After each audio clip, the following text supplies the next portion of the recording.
agosto, nessa casa aqui, apresentava o relatório final. Muito obrigado aos senhores e um bom trabalho. Deputado Peninha, autor do projeto. Bem, pessoal, eu prometo ser bem breve, né? Mas fazendo só algumas considerações. Primeiro, em relação às colocações da Valéria Velasco, que é representante nacional das vítimas da violência. Eu quero dizer, Valéria, que eu concordo plenamente. A grande preocupação, hoje nossa, inclusive, estamos aqui, exatamente, é o aumento da violência. E o exemplo que a senhora deu reforça a necessidade da mudança e reforça mais ainda a necessidade do cidadão de bem ter uma arma também para se defender. A responsabilidade dos crimes da arma roubada, sim, muitas vezes, talvez na grande maioria, mas é arma com registro não renovado, roubado da delegacia, roubado do fórum, roubado do exército, e nem por isso ninguém aqui quer fechar fórum, delegacia, exército, porque eles roubam as armas desses locais. E é importante dizer o seguinte, o que nós queremos não é substituir com a possibilidade do cidadão se defender, se substituir a segurança. O agasalho que nós queremos usar não é para acabar com o frio, o Benê sempre usa esse termo, aliás, não é para acabar com o inverno, é para se proteger do frio. Ninguém quer acabar com o inverno ao usar um agasalho. E ninguém quer que o cidadão use uma arma para resolver os problemas de segurança do Brasil, não. Então, isso é importante que se diga. É importante que se diga que não existe liberdade individual se o indivíduo está proibido de se proteger. Em relação ao Álvaro Fajado, ora, ele citou aí a diminuição do Espírito Santo, da violência. Mó política. Citando, inclusive, o raciocínio, talvez simplista demais, mas ele citou, querendo culpar a diminuição do cidadão ter as suas armas, porque ele citou a grande política que fez com que reduzisse a criminalidade. Os investimentos altos, integração entre polícia civil e polícia militar, apreensão de armas na mão do bandido, enfrentamento qualificado, redução da impunidade. Em Santa Catarina também nós temos os maiores índices de armas na mão do cidadão e a violência diminuiu violentamente. Mas por quê? Porque houve investimento, sim, uma preocupação e recursos em cima. Faço qualquer pesquisa que nós fizemos aí no Brasil inteiro, qual é a principal preocupação, vai ter eleição ano que vem, é segurança. É o medo que o cidadão tem, ou seja, não foi a questão de desarmar o cidadão que resolveu o problema da segurança. Em relação ao professor Arapuã, eu quero parabenizá-lo, ele citou muito claro essas estatísticas colocadas aí não confiáveis. Vejo só a estatística do professor Fabrício, né? Não tem como contestar esses números dele. E o pessoal vem aqui com outros números e, aliás, adaptam os números conforme os seus interesses. Isso é evidente, professor. O senhor realmente... O Irapuã tem realmente um alto conhecimento e citou realmente dados muito interessantes. Em relação ao Rogério de Oliveira, nosso psicólogo, eu quero dizer o seguinte, no projeto de lei, a posse de armas, dissesse que não é necessário apresentar nada, sim, é preciso fazer exame psicotécnico, é preciso fazer o treinamento, é preciso também ter a questão de bons antecedentes, sim, claro que é. Pode ver no projeto de lei. Agora, o porte, realmente, nós temos que ter maiores exigências, é verdade, e, inclusive, o relator está trabalhando, conversava com ele, me dizia que está trabalhando em cima disso, aumentar as suas exigências quando for a questão do porte. Professor Fabrício, parabéns pelas tuas colocações, como sempre, belíssimas apresentações, demonstra que conhece, é um estudioso e quem conhece vai exatamente nessa direção. E os números que tu apresentou aí são incontestáveis. Parabéns, belíssima apresentação, demonstra conhecimento e essa é a realidade brasileira, sim. Por isso nós apresentamos esse projeto, vamos aprimorar, sim, através dessas audiências com o novo relatório do deputado Valdívio, mas vamos se melhorar, sim, a questão da segurança, da cidadania e da liberdade de todo cidadão brasileiro. Obrigado, senhor presidente. Obrigado, deputado Peninha. Só para Cabo Sabino colocou aqui uma posição interessante, que em algumas audiências fora, por exemplo, lá em Sobral, em Juazeiro do Norte, ele vai gravar essas audiências, às vezes a presença não pode ser possível, e vai trazer para o relator para também subsidiar. Obrigado pela sugestão. Com a palavra, o deputado delegado Edson Moreira. Senhor presidente, senhores deputados, eu estava com um problema psicológico, que eu estava meio abalado. Aí eu fui no psicólogo e no psiquiatra lá para... Aí ele me passou uma receita. Me passou uma receita. Foi liberado? Ele me passou uma receita, senhor presidente. Pensei assim, não vou tomar esse remédio não, vou fazer de outro jeito. Não deu outra, melhorei, nunca mais precisei de psicólogo. Com certeza, não volto mais. Eu não volto mais. Desconfio. Terminou, deputado? Não, eu vou entrar agora. Se fosse... Até o tempo. Isso foi só o prólogo. Isso foi o prólogo. Agora eu vou entrar no assunto. Vem aí o ponto, bastante bom. Proibir não resolve, senhor presidente. Com certeza, proibir não resolve. A gente tem que realmente partir para soluções que foram apresentadas com relação ao mau investimento em segurança e tudo mais. O que aconteceu após 2003, ele foi até cometido na estatística, mas o latrocínio aumentou 10 vezes mais e o homicídio quadruplicou de número com relação, pelo menos o que eu vi na prática, como delegado de homicídio. No departamento de homicídio, o pau quebrou lá.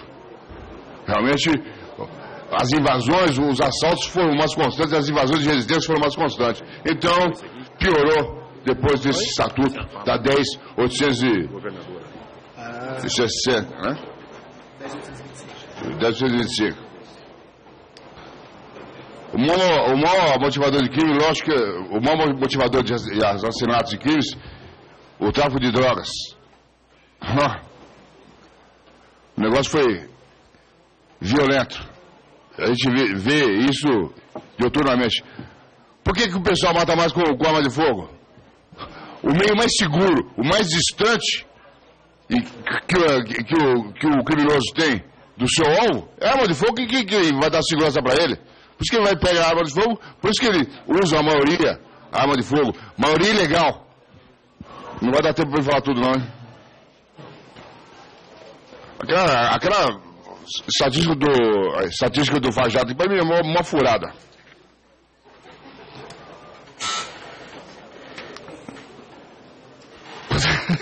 Não vai dar tempo.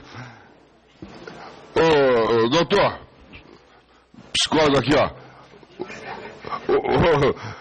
O maior número de assaltos que tem, e teve 2 assassinatos lá próximo à residência do senhor, menores pegaram armas e mataram o estudante de engenharia e mataram também o funcionário da Câmara Municipal lá no bairro Buritis, e o número de assaltos ali na região, depois do estatuto, ó, bombou.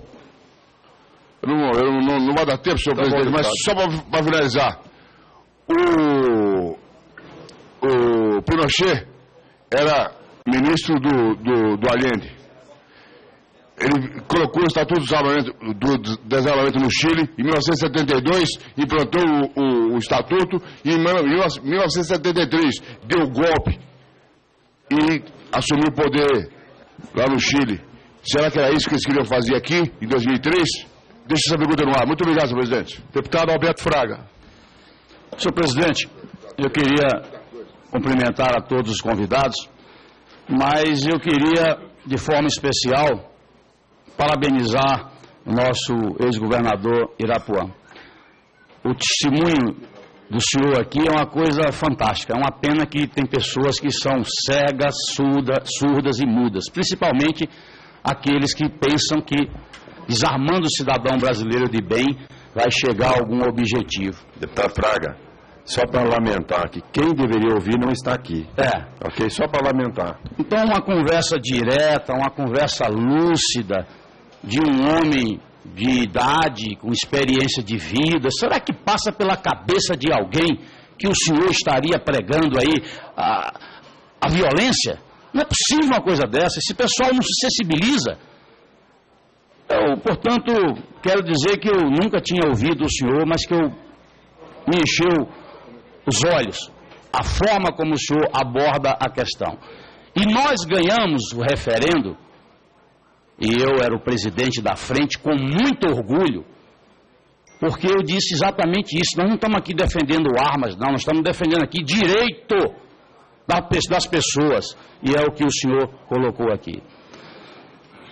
Eu não vou nem questionar com relação às coisas que a doutora Valéria colocou, porque já foi minha parceira de tantos debates, e nós ganhamos. Vocês estão querendo reeditar uma coisa que vocês perderam, que o povo brasileiro já disse claramente, e vou mais além. Se esse país fosse um país justo, se tivesse um governante sério, se não tivesse tanto corrupto no poder, o referendo era para anular esse estatuto.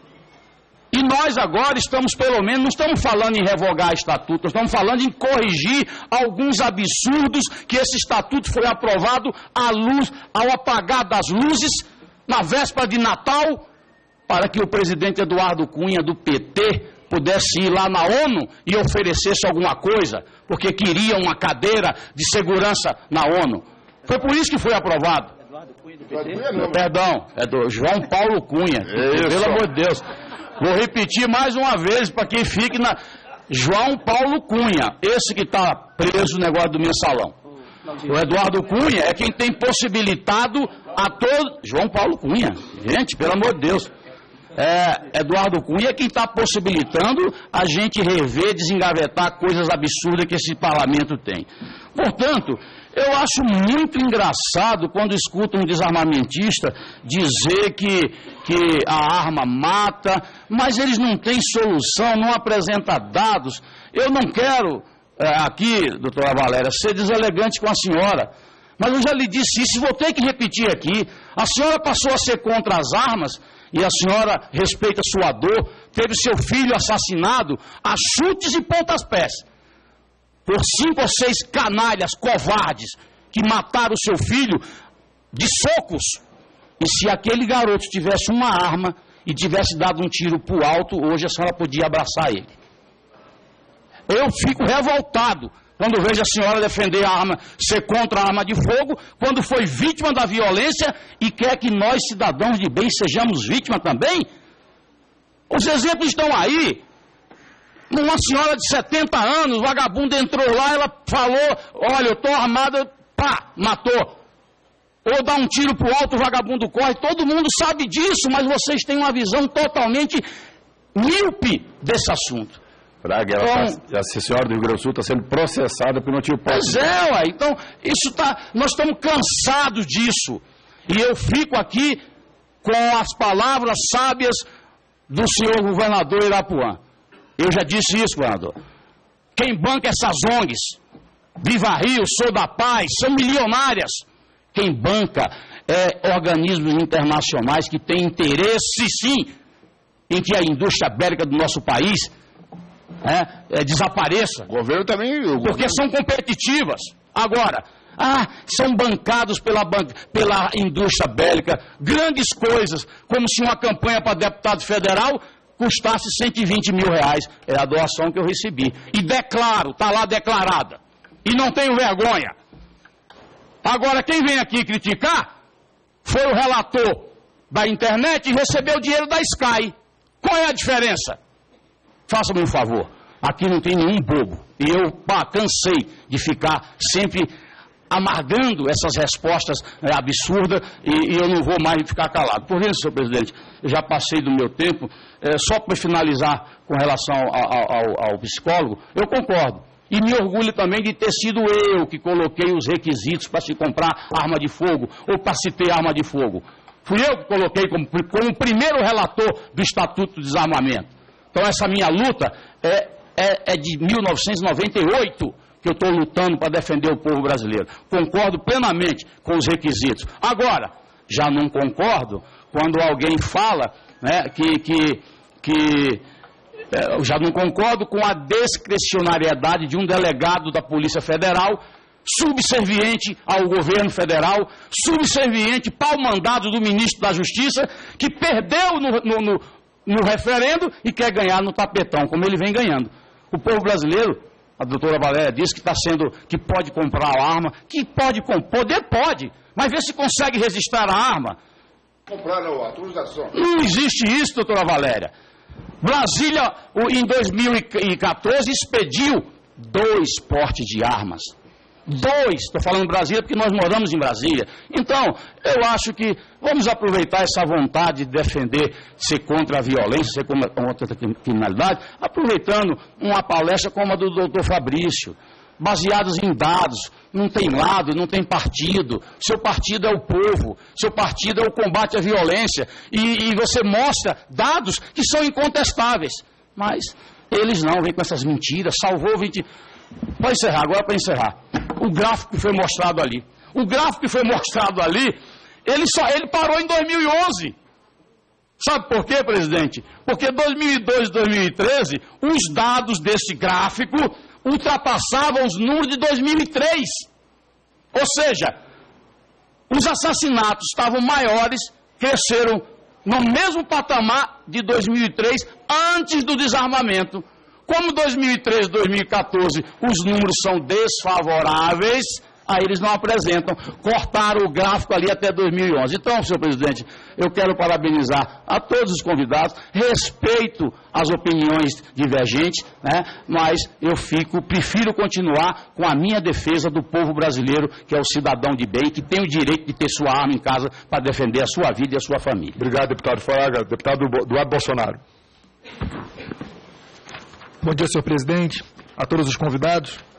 Eu não vou chover no molhado, mas realmente aqui o que se vê é mais do mesmo. É por isso que ninguém consegue mudar de ideia. As pessoas já vêm aqui com os seus pensamentos e os seus estudos já feitos e cada um apontando para um lado.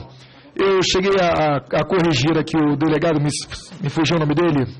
Machado. O Álvaro, foi secretário de Segurança Pública, né, lá no Espírito Santo. Então, ele falou que se equivocou, ele apresentou aqui um dado dizendo que 75% das armas apreendidas eram da Taurus, de fabricação nacional, né, 75% da Taurus e 27% da Rossi, um total de 102%. Mais uma vez, mais um dado errado. Eu começo realmente a suspeitar de má fé, porque são tantos dados errados.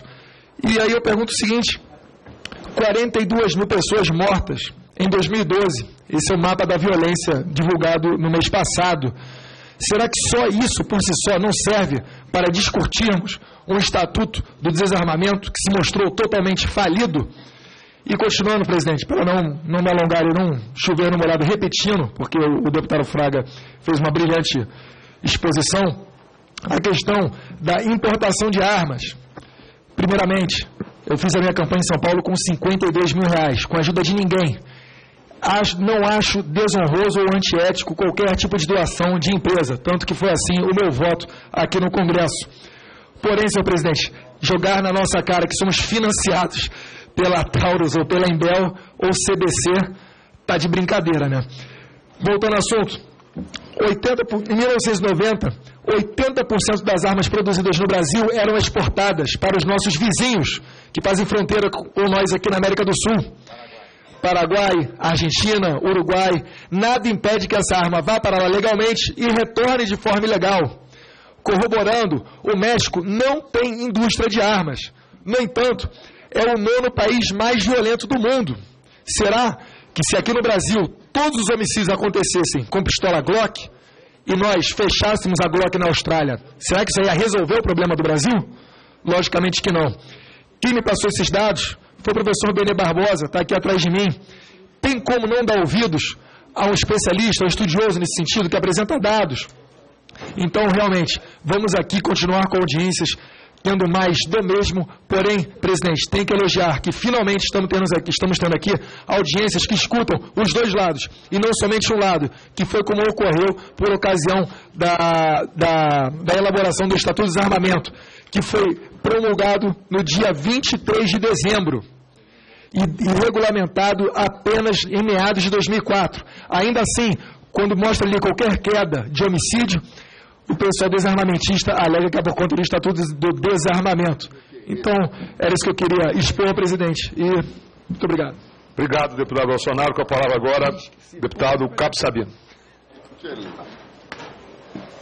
Senhor presidente, senhoras e senhores, palestrantes, todos que estão aqui conosco nessa comissão, quem nos acompanha pela internet. A maioridade penal e o Estatuto de Desarmamento, eu vi muita gente falar sobre segurança pública. Vi muita gente falar sobre aumento ou redução dos números da violência. Eu não sou especialista em segurança pública, fui apenas um réu soldado dentro de uma polícia durante 20 anos, mas eu gosto muito de segurança pública. E vim para essa casa representar, inclusive, os profissionais desta casa e o povo brasileiro nesse âmbito de segurança pública. Dizer que liberar a regularização de armas para o povo brasileiro vai aumentar o índice de criminalidade no país, eu acho verdadeiro absurdo. Porque segurança pública, nós temos que tratar ela em toda a sua essência, e não apenas em um ato ou numa ação. Para começar, 3 pontos são fundamentais. Primeiro, diagnosticar suas causas.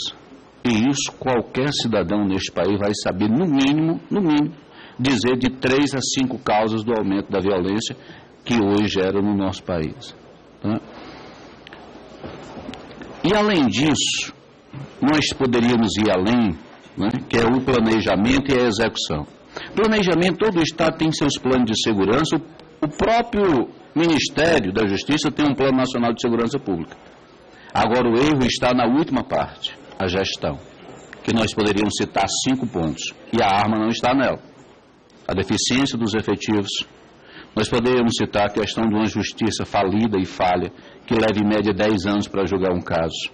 Nós poderíamos falar um sistema penitenciário que está totalmente falido também. E ainda poderíamos ir para a questão da reinserção do egresso do sistema penitenciário. Sem falar ainda numa polícia judiciária que só consegue identificar 8% dos homicídios no país. Me parece que a questão de querer tirar a vida de alguém não está nos meios, está na índole, no sentimento pessoal da pessoa. De querer ou não matar, de querer ou não ferir. Porque há 500 anos atrás, a arma mais utilizada era a espada. E tinha muitas mortes. Se ele não tiver uma arma de fogo, mas quiser matar alguém, ele vai matar por envenenamento. Ele vai matar com pedra, ele vai matar com pau, vai matar com faca. Então, a questão do homicídio é utilizar o meio que mais ele tiver próximo dele. As armas que precisamos hoje, na realidade, é resguardar o cidadão a ter um direito de autopreservação. Um direito, na realidade, de poder se proteger. Porque para nós, os cidadãos de bem, existem limitações e leis. Para os bandidos não existe essa limitação. Para nós temos que respeitar tudo aquilo que a lei preceitua. E ainda ficamos na subjetividade de alguém que vai dizer se eu posso ou não ter o porte dessa arma. Enquanto o bandido compra no mercado negro à vontade. São dados oficiais, porque é incrível como chegam aqui inúmeros dados. Incrível. Mas peguem um livro que os próprios, quem defende aqui a manutenção ou a proibição da venda de arma de fogo no país, coloca os números de homicídios por arma de fogo no país. E aí, quando nós vamos pegar o número de armas registrada por estado no país, nós vamos ver que os estados que têm o maior índice de arma de fogo registrada, na sua grande maioria, é o estado que tem o menor índice de homicídio por arma de fogo. Então o problema não é as armas legalizadas em rios e estradas. Não está se eu porto uma .50 ou se eu porto um revólver calibre 38. O problema está em quem porta, em quem conduz, qual o sentimento que ele quer essa arma. Nós não podemos mais aceitar, e eu só votarei contra que o cidadão tenha direito de portar uma arma no dia que o governo federal e os governos estaduais garantirem que o bandido não tem uma arma para portar. Obrigado, deputado. Deputada Magda Mafato. Aliás, quero também parabenizá-la, deputada, pela sua perseverança nas nossas audiências públicas presentes sempre, com boas participações. Muito obrigado. Obrigada, senhor presidente. Novos colegas, tenha certeza, senhor presidente, que a minha presença é principalmente por acreditar que nós vamos vencer essa matéria, que o povo vai vencer essa matéria, porque estamos aqui representando o que a maioria absoluta da população quer, precisa, confia em nós e cobra de nós, representantes do povo, para que isso aconteça. Eu vejo com certa clareza que alguns daqueles que são contra, são a favor do desarmamento, tem algum receio, talvez por medo de arma e talvez por não ter segurança no manuseio da arma. Me reporto pelo comportamento da dona Valéria Velasco. Ela não falou isso de maneira nenhuma, em nenhum momento. Porém, a gente percebe que o medo é da arma, quando na realidade nós temos que ter medo de quem está atrás da arma. A arma sozinha, ela não faz nada, ela é inativa. Ela pode estar dentro de uma caixa, dentro de um armário, dentro de uma gaveta. A arma sozinha não faz nada, não mata ninguém. Quem mata é quem está atrás da arma. E como disse aqui o nobre colega Cabo Sabino, é a índole do criminoso que faz com que seja disparado o projétil. A discussão aqui tem sido muito boa. O deputado Laudívio tem se posicionado, se colocado sempre numa posição de muita atenção em tudo que é dito aqui nesta casa.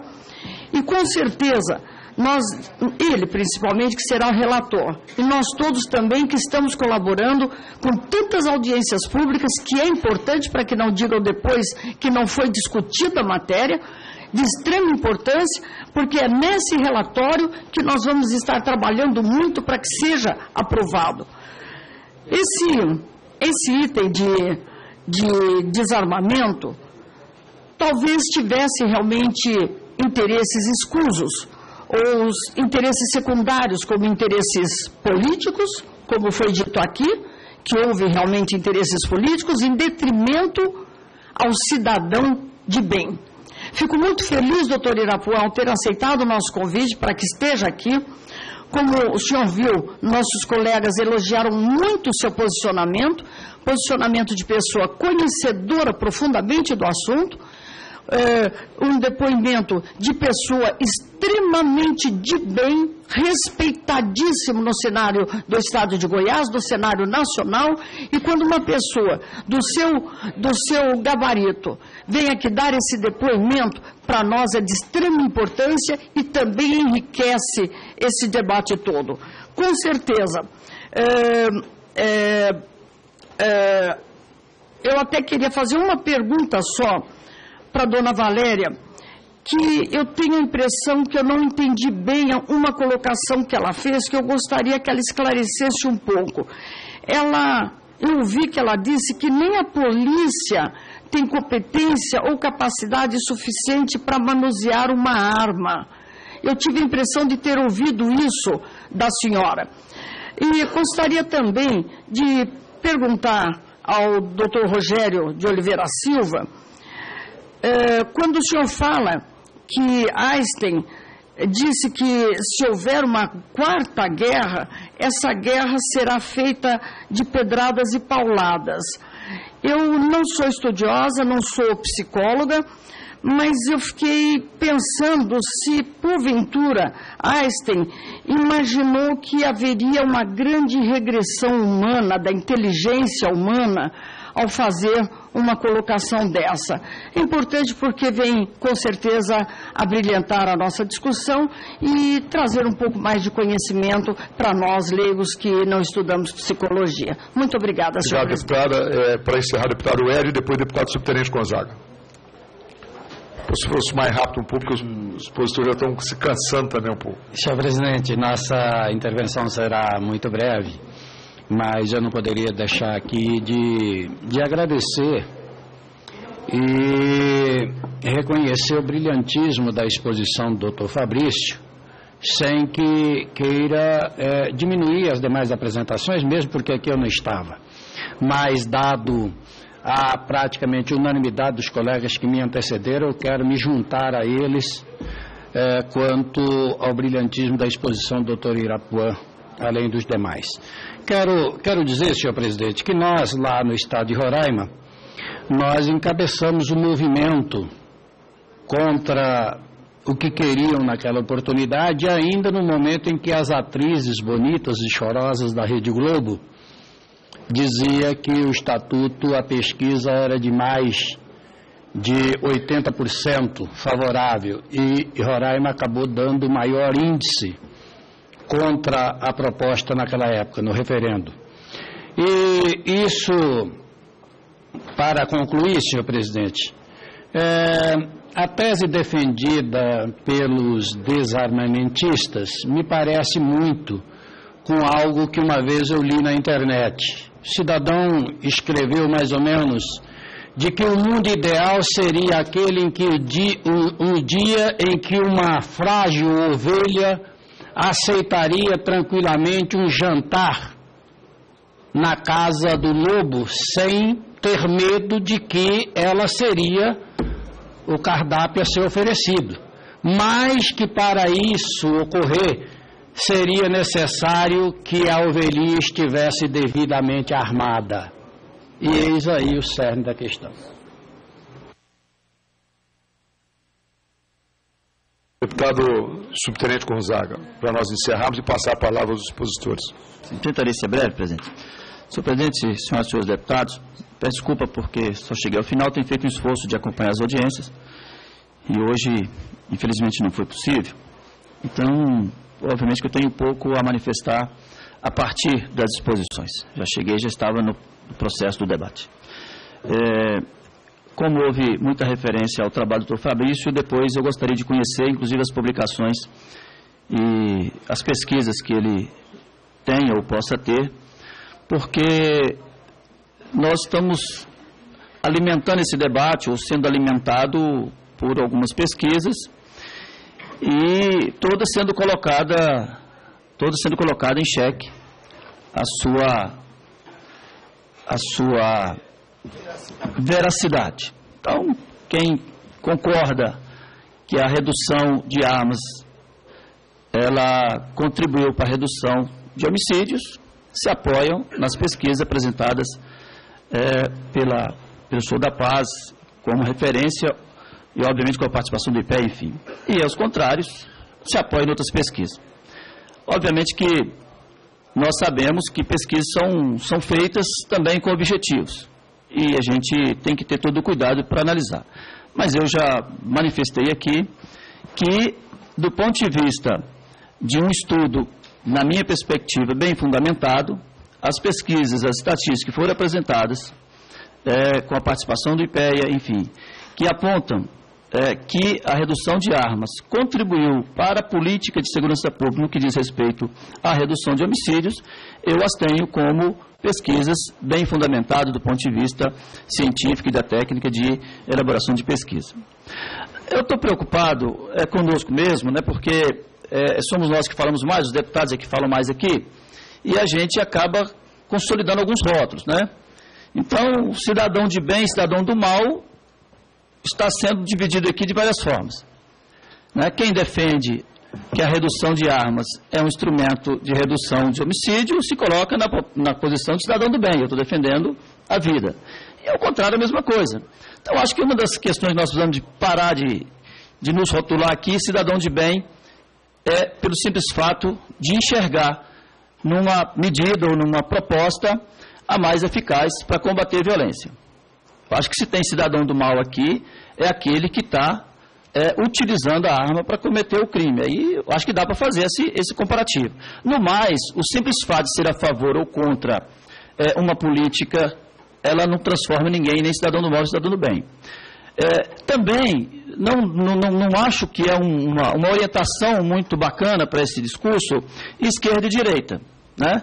Eu sou policial militar, eu sou de um segmento da sociedade que notadamente é de direita. Né? Aí eu trago como testemunho, e se possível vou trazer por escrito até, uma posição do comando da Polícia Militar de Minas Gerais, que é uma posição que numa discussão dentro de políticas e instrumentos legais de segurança pública, considera que uma legislação mais restritiva, e aí comparando o projeto com a atual legislação é mais restritiva, comparando, dizendo que, olha, essa referência aqui é melhor para nós cumprirmos a nossa função de segurança pública dentro do Estado. Então, essa questão de nos posicionarmos de esquerda e direita, de direita é a favor, de esquerda é contrário, eu acho que também não é uma boa referência, nós corremos o risco de nos perder nesse debate aqui. Eu entendo que essa discussão do controle de armas, que eu não me considero desarmamentista, eu sou a favor do controle de armas, eu acho que é outro rótulo também que não contribui muito, mas a política de controle de armas, ela naturalmente tem que estar inserida numa política pública de segurança pública. E nessa visão, e nós estamos, o deputado Cabo Sabino colocou, aqui o assunto que mais fala hoje é segurança pública, todas as comissões com segurança pública. De trabalho, tudo, segurança pública, porque é a maior crise que nós temos hoje, que está incomodando. Então, ela tem que estar dentro de uma discussão ampla da segurança pública. E nessa perspectiva, eu entendo e defendo que o maior controle e o maior instrumento que dê ao Estado as condições de fazer aquilo que a sociedade está pedindo, desarmar o bandido. Quem desarma o bandido é o Estado a partir de sua polícia. E para essa polícia atuar com eficácia, a legislação tem que dar garantia, segurança jurídica para a atuação. É nesse sentido que a gente vem pontuando aqui essa nossa posição de termos uma legislação mais restritiva e mais, com segurança jurídica para que o Estado possa atuar. Obrigado, deputado. Pela tolerância aí com o nosso isso, deputado, tempo. Obrigado. Eu vou passar a palavra finalmente para o deputado delegado Valdir, para a sua exposição, o último deputado inscrito. Obrigado, senhor presidente. Fiz a inscrição agora.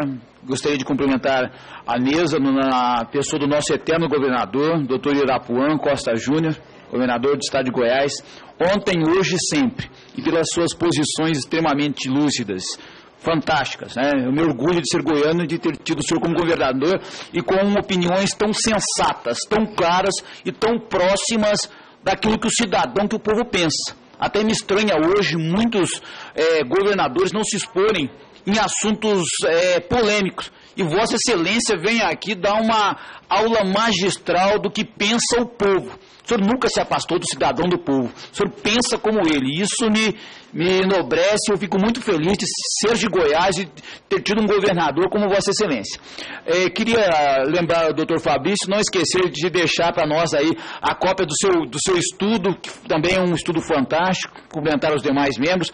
E se você é muito sucinto, eu fui delegado por muito tempo e eu digo a Vossa Excelência, a todos que nos assistem, raras vezes nós aprendemos, delegado por 15 anos, policial civil por mais 9 anos, raramente a gente aprendeu arma de fogo na mão de pessoa de bem. Para a pesquisa que o deputado perguntou ali até agora de pouco, né, quantas pessoas de bem foram apreendidas com armas de fogo? Não tem essa pesquisa, não é feita essa pesquisa, não é dividido. Considerando que mais, eu vou dizer, estatisticamente falar, mais de 90%. E se nós vamos proibir armas de fogo, vamos proibir também, caro presidente, que as pessoas façam ingestão de bebidas alcoólicas. Porque bebida alcoólica mata mais que armas de fogo. Se nós vamos proibir também, se nós queremos proibir as pessoas de portar armas de fogo, vamos proibir também delas dirigirem veículos, porque veículos matam tanto quanto arma de fogo. Então é essa linha que eu venho trazer aqui e dizer que ontem nós tivemos uma grande batalha na questão da redução da maioridade penal e que agora nós vamos estar nessa comissão aqui de forma atuante e trabalhar também para permitir que o cidadão de bem, treinado, preparado, tenha o direito de portar arma de fogo. E nos Estados Unidos é livre o porte de arma de fogo, o registro da arma de fogo, e nem por isso os índices de criminalidade são semelhantes ao do Brasil. Seria isso. Obrigado, senhor presidente. Obrigado. Eu vou passar a palavra agora para o expositor, pela ordem de início, então eu chamo primeiro para uma rápida intervenção a senhora Valéria Velasco, por favor. Obrigada, presidente. Um minuto, né? Quanto tempo eu tenho? Deixa eu tentar filtrar aqui. Já estamos no adiantado da hora, a gente lamenta que... Mas é bom, porque criou um clima de discussão bom e é importante que ela faça. Esse debate realmente é fundamental. Eu queria, inicialmente, vou começar aqui pela deputada Magna, que não está aqui mais presente. Eu não afirmei que a polícia não tem competência. Eu disse que a polícia, muitas vezes, não recebe o treinamento suficiente, que isso se reflete no número de mortes de pessoas aí por balas perdidas e em outras situações. E isso é fato. O governador Irapuã, o senhor colocou que o Instituto de Defesa é atávico, né? E as pessoas têm que usar de todos os meios, mas essa questão eu não vou responder porque o doutor Rogério já respondeu aqui. Nós não estamos mais na Idade da Pedra, nós estamos numa sociedade de direito em que o Instituto de Defesa agora ele não compete mais apenas ao cidadão, o Instituto de Defesa compete ao Estado, que é sustentado pelo cidadão e tem que trabalhar em sua defesa. Queria colocar aqui, o professor Fabrício Rebelo falou em estelionato, citou o artigo 171 para se referir aos, entre aspas, desarmamentistas, né? E eu gostaria de colocar a respeito dessa afirmação, professor Fabrício, e, inclusive, responder aqui também a alguns questionamentos do governador Irapuã e de vários deputados que colocaram aqui, que essa discussão está sendo feita em cima de um equívoco muito grande, que nós também poderíamos chamar de estelionato de informação, porque o Estatuto de Desarmamento, nós temos dois fatos aqui, o Estatuto de Desarmamento e o referendo popular que foi feito para que a população votasse a respeito de um artigo do Estatuto. As discussões que ocorreram em torno do Estatuto de Desarmamento e as pesquisas de opinião que foram feitas antes mostravam que mais de 80% da população brasileira não tinha interesse em ter porte de arma, era contra ter o porte de arma. Essas mesmas pessoas estavam a favor do Estatuto de Desarmamento. Durante o referendo popular, a questão que se discutiu não foi mais essa questão, foi a questão do direito de comprar uma arma de fogo. Isso sim, esse direito foi mantido por decisão da população brasileira, que, como lembrou o deputado Fraga, que nós vencemos, né? Eles, né? Venceram. Sim, a população, a maioria da população votou pela manutenção desse direito de comprar a sua arma de fogo, o que não significa dizer que todos que votaram por esse direito queiram comprar uma arma de fogo e assumir o risco de ter essa arma de fogo em casa. É muito diferente, nós não podemos destruir uma legislação com base em sofismas, porque o que está em jogo aqui é a vida da população, é a nossa segurança. Eu acho uma pena, como eu tenho pouco tempo, acho uma pena o deputado Fraga não estar mais aqui presente, porque eu queria lembrar aqui que meu filho tinha 16 anos de idade. Quer dizer, é um absurdo pensar que um jovem de 16 anos de idade, eu acho isso aqui irrespondível, não vou nem responder. Não vou nem responder, mas eu gostaria que ele ouvisse uma colocação que eu tenho a respeito do que o senhor colocou também, governador, e que vários outros deputados aqui também colocaram, que as armas roubadas não são aquelas que pertencem ao cidadão de bem, né? As armas que estão na mão de bandido, quem poderia responder essa pergunta aqui seria o deputado Fraga, que infelizmente não está, porque ele é um exemplo de que as armas que chegam nas mãos dos bandidos são as armas dos cidadãos, entre aspas, de bem. Né? Recentemente, as armas que o deputado tinha em casa não serviram para nada para a defesa dele, porque os bandidos o pegaram de surpresa às 8 horas da manhã, né, renderam a esposa dele e levaram todas as armas que ele tinha em casa, que foram cair na ilegalidade, na mão da bandidagem. Aqueles que matam aquelas pessoas que eu mostrei para os senhores aqui no começo, aqueles que raspam as armas, aqueles que estão matando. Então, são essas armas dessas pessoas, inclusive do deputado Fraga. Já imaginaram se o deputado Fraga tivesse 9 armas, como o projeto está querendo permitir, seriam 9 armas nas mãos dos bandidos. Eu lamento que o deputado não esteja aqui presente, porque eu queria muito fazer essa colocação. Obrigado. Finalmente, deputado Peninha, eu queria chamar a atenção por um artigo aqui extremamente preocupante, que não deu tempo para eu colocar antes, que é o artigo 32. Eu acho que isso tem que ser repensado, isso aqui é extremamente assustador. Aqui no artigo 32 fala que o exercício do porte de arma de fogo autorizado pela licença se condiciona às seguintes diretrizes. Aí a arma não deverá ser portada ostensivamente e, segundo, a arma não poderá ser portada quando o titular se encontrar em estado de embriaguez ou sob efeito de substâncias químicas, quando alucinógenas ou que alterem o desempenho intelectual ou motor. A minha pergunta é a seguinte, deputado Peninha e os demais deputados que estão defendendo esse projeto. Quem vai fazer esse controle? Se a pessoa está embriagada, ela vai ter condição de saber que ela não está em condições de pegar aquela arma? Ou as armas que os senhores vão vender vão ter algum chip que vão controlar essa pessoa ali na hora da embriaguez? Isso é de uma insensatez, de uma irresponsabilidade gritante. Analisar essa conduta, doutor. Não, peraí, gente, peraí. Gente, por favor.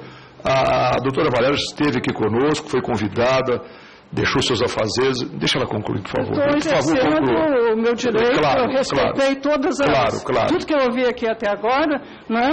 Então, deputado, eu gostaria que o senhor refletisse, repensasse, não só esse aqui, mas todo esse conjunto que está aqui presente. Né? O deputado Gonzaga fez algumas ponderações aqui extremamente importantes, que isso não pode ser dividido entre esquerda e direita, é uma posição dos contras ou do a favor, armamentista, desarmamentista, não é isso que está em jogo. O senhor foi muito feliz nessa observação. Obrigado, é preciso ser feito o controle e é preciso, e agora eu vou repetir aqui, por favor, vamos terminar. Do deputado Fraga, respeitem a população. Senhor Rogério, não, desculpe, esse segundo que falou foi o governador de Irapuã e eu vou passar a palavra a ele. Rapidamente, só para terminar, eu queria aduzir alguma coisa que disse o doutor Fabrício. Ele fez uma comparação aqui bastante feliz quando falou da sociedade que estaria com dengue e o remédio, o estatuto de desarmamento, seria uma quimioterapia. Aqui não foi falado quem é o vetor dessa epidemia que hoje nos atinge aqui, infelizmente, essa epidemia de assassinatos. O vetor não é a arma não se move. O vetor é a droga que entra às escancarras aí pelas nossas fronteiras, sem que haja um esforço maior para coibir isso.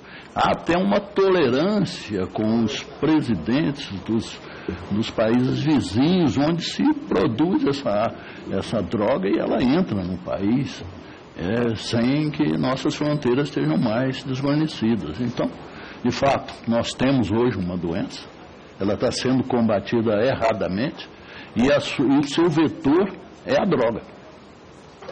Obrigado pela objetividade também da exposição final, e eu passo a palavra agora, espero com a mesma objetividade, o senhor Rogério de Oliveira. Bom, obrigado aqui por estar presente, poder contribuir com os senhores e senhoras também para essa reflexão. Tem algumas questões que eu vou responder rapidamente aqui, tanto pelo deputado Peninha, quanto pelo Alberto Fraga, que não está aqui, o Cabo Sabino também, que está aqui, e a Magna Mofato, quando diz o seguinte: numa primeira leitura, nas primeiras leituras que nós fizemos, nós não interpretamos que essa legislação, essa proposta de reformulação da legislação possa trazer um maior rigor. E apontamos aqui claramente, por parte da psicologia, duas questões que nós consideramos fundamentais, que é a descentralização da metodologia de controle do acesso das pessoas, que são vocês mesmos que afirmam que o medo, como diz a Magna Mofato, o medo é da arma. Mas nós temos que ter medo é de quem está por trás da arma. E se nós não tivermos um controle sobre isso, como está colocado inicialmente, eu acho que o argumento dos senhores vai ser contraditório, né? Assim também, como diz o Cabo Sabino, o problema está em quem importa, né? E nós queremos dizer que é isso mesmo, nós temos que estabelecer um maior rigor e um controle maior em relação a isso, e não, de certa forma, amenizar esse controle, como está na nossa interpretação daquilo que está colocado na legislação. Ou seja, nós interpretamos na experiência que nós temos no sistema Conselhos de Psicologia, se você descentraliza as metodologias e os credenciamentos para diversos órgãos estaduais, nós perdemos o rigor desse controle. Eu quero que os senhores saibam disso. E eu trago para os senhores números, e um dos números que nós temos é justamente os processos éticos que nós temos na nossa casa. Porque são processos éticos que não chegam o tempo todo, porque as pessoas ficam à mercê de determinados assédios nos estados, nas cidades, e isso aumenta, diminui bastante o rigor das avaliações. E se nós queremos contribuir, como pelo visto os senhores querem, para a redução da vulnerabilidade e a diminuição da criminalidade, nós temos que aumentar o rigor e não estabelecer as facilidades. Eu quero só chamar a atenção do ponto de vista técnico para essa questão. E, por último, dizer que, infelizmente, o nosso querido Edson Moreira não está aqui, mas quando ele faz a brincadeira entre psicólogo e psiquiatra, a questão dele comigo, com o seu cruzeirense, começa no 5-2 que o Santos tomou lá dentro do Mineirão, né? Desde então, ele está traumatizado. Obrigado, deputado. Obrigado. Eu passo a palavra agora. Um minutinho, porque ele fez uma referência aí. Só para encerrar. Mas só para esclarecer o que ele colocou. Ele disse que na lei ele não achou nenhuma restrição em relação à posse de armas. Então, só quero dizer que no artigo 10, leia lá o artigo 10, diz bem claro, são requisitos para aquisição de armas de uso permitido, ou seja, para posse, residência fixa, ocupação lícita, não possuir antecedentes criminais, não estar sendo investigado em inquérito policial por crime doloso e estar em gozo de suas faculdades mentais. Artigo 10, Rogério, dê uma olhadinha lá que tu vai achar. Obrigado. Então houve um mau entendimento. E em relação à professora, dizer também o seguinte, que a mesma legislação de veículos também não tem um chip para dizer que o cara vai entrar no carro se ele está bêbado ou não. É a mesma legislação. Obrigado, deputado. Passa a palavra ao senhor Fabrício Rebelo, por favor. Por favor. Fabrício Rebelo. Senhor presidente, vou tentar ser o mais breve possível. Já estamos aqui há bastante tempo, né? Bastante proveitosa a audiência, mas todos já tomados já pelo certo cansaço. Vou fazer referência apenas ao que foi dito, inicialmente agradecer as referências aqui feitas à exposição, ao deputado Peninha, ao deputado Fraga, ao deputado Hélio Lopes, muito obrigado pelas suas palavras. E em relação àquilo que foi comentado aqui, após, nessas considerações finais, a questão do estelionato estatístico, eu reitero, ela é absolutamente possível identificar o que é que eu me refiro, é um número que varia de acordo com o momento em que é apresentado e que usa um critério de projeção, que é absolutamente algo que não existe quando nós vamos analisar a segurança pública. Quando se fala do referendo de 2005, acho que o referendo tem um resultado muito claro, não adianta nós querermos comparar pesquisas antes do referendo com o resultado que as urnas nos revelaram, mas e há uma questão a ser pontuada que o referendo não se tratava de uma disposição do Estatuto. Toda a construção do Estatuto do Desarmamento era baseada na proibição ao comércio de armas de fogo no Brasil. Se assim não fosse, mesmo com a rejeição ao comércio, nós não teríamos tido uma queda nas armas registradas no Sinarme de 9 milhões antes do Estatuto para 650 mil hoje.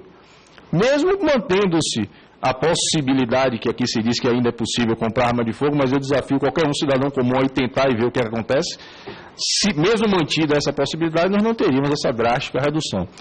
Questão da origem das armas de fogo, eu vou aproveitar a presença do professor Bené Barbosa aqui, que quando se diz que as armas de fogo são roubadas do cidadão, um capítulo do livro dele trata exatamente disso, e para minha felicidade utiliza um artigo meu, desmascarando essa falácia, que é um dado que é duplamente selecionado. Só se rastreia a arma de fogo no Brasil, a arma que possui número de série. Quando a arma não tem número de série, ela não é rastreada. E aí o universo computado não é o total, é aquele universo restrito daquelas que podem ser rastreadas. E estatisticamente nós dizemos que é um dado de dupla seleção, não é um universo aleatório, não é uma amostra aleatória. E por fim, a senhora Valéria menciona o artigo 32 do projeto de lei. E eu só gostaria de esclarecer que essa restrição hoje existe. O Estatuto de Desarmamento prevê exatamente a mesma coisa em seu artigo 10, parágrafo 2º. Proíbe o porte de arma quando o cidadão está sob efeito de álcool ou substâncias alucinógenas. Então, se esse estatuto está valendo, como se diz, ele autoriza a possibilidade de posse, essa previsão simplesmente é a repetição do que hoje já existe. Muito obrigado, senhor presidente. Obrigado a todos. Antes de encerrar, eu acho que por justiça não é rotineiro, mas eu quero passar a palavra a uma ilustre figura que está aí, que é o Felipe Pessoa. Nós não fazemos isso naturalmente, mas com a sua intenção, com a sua boa vontade, nós vamos lhe passar a palavra por 1 minuto, por favor. Senhor presidente, muito obrigado pela oportunidade extraordinária de palavra. Ontem eu estava como presidente do Parlamento Acadêmico na Comissão de Legislação Participativa, debatendo a redução da maioridade penal, e debatemos muitas coisas que escutei aqui, né? E aí, para abrir o que eu queria dizer, o parágrafo único do artigo 1º da nossa Constituição começa com uma redação muito peculiar que diz o seguinte: todo poder emana do povo.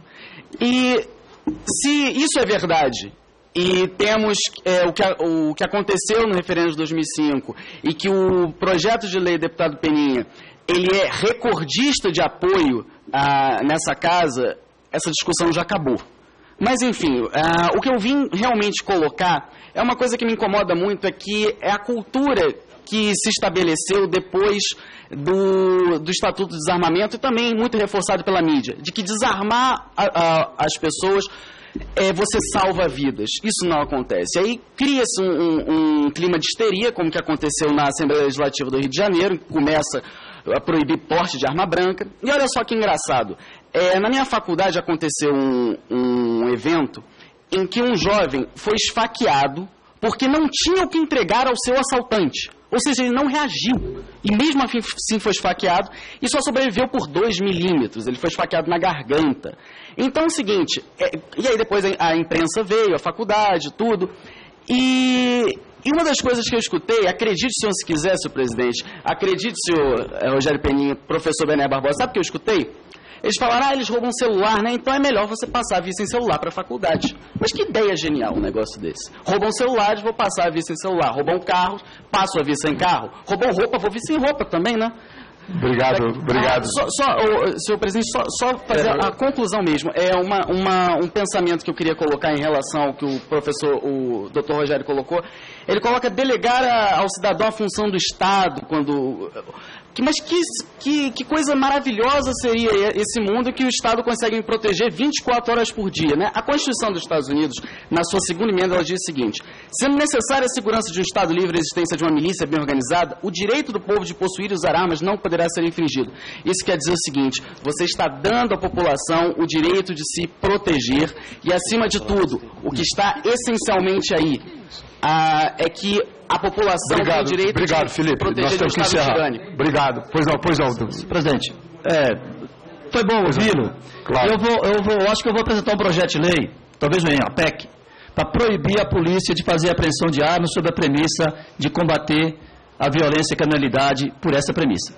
Porque, por esse raciocínio que eu acabei de ouvir, através da síntese desse ilustre participante, eu acho que o caminho é esse. Nós vamos apresentar um projeto para proibir o Estado de atuar no combate ao crime e à violência na perspectiva de apreensão de armas. Muito obrigado. Obrigado, gente. Vamos terminar.